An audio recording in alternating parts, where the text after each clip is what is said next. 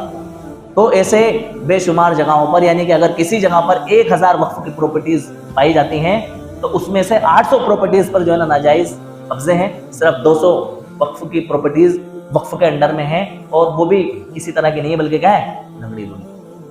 ہم مسلمانوں کی یہ ذمہ داری ہے اور حکومت کی بھی یہ ذمہ داری ہے کہ سب کا ساتھ کی بات کرنے والی حکومت مسلمانوں کے اس وقف ووٹ کو مضبوط بنائے اور اس کا حق, جو جن کا حق ہے وہ ان کا حق ادا کرے. اور دیکھو وقف جو ہے نا, ہم اپنی زبان میں وقف کہہ رہے ہیں, اس کا ہندی ٹرانسلیٹ دان ہوتا ہے. یہ صرف مذہب اسلام میں نہیں پایا جاتا, دوسرے مذہبوں میں بھی پایا جاتا ہے کہ انہوں نے اپنے لیے کیا کر دی, جگہ دان کر دی. اس کا فائدہ رفاع عام کے لیے ہوتا ہے. اپن دیکھتے ہیں نا کہ بھئی یہ دھرم شالہ ہے تو وہ کسی ایک کی ہوتی ہے بلکہ وہ دان کی ہوئی ہوتی ہے, وہ پوری سماج کے لوگ اس سے کیا کرتے ہیں, فائدہ اٹھاتے ہیں. کوئی کہتا ہے کہ بھئی یہ فلاں صاحب نے جو ہے نا سرائے دان کری ہے, اس کے اندر لوگ اپنی ضرورتوں کو فائدہ اٹھاتے ہیں. کسی نے کوئی گراؤنڈ دان کر دیا, اس کے اندر لوگ کھیلتے ہیں, اسپورٹ کے کام ہوتے ہیں. تو یہ چیز سارے مذہبوں کے اندر پائی جاتی ہے اور یہ بڑی پیاری چیز ہے. اس کو ختم نہ کرتے ہوئے بلکہ اس کو کیا بنایا جائے, مضبوط بنایا جائے. اللہ تعالیٰ ہم سب کو سمجھنے کی اور اپنی املاک کی حفاظت کی توفیق نصیب فرمائے. اللہ تبارک و تعالیٰ حکومت ہند کو سمجھ عطا فرمائے اور وقف کی ملکیتوں کو محفوظ کرنے کی توفیق نصیب فرمائے. آخر دعوانا الحمدللہ رب العالمین.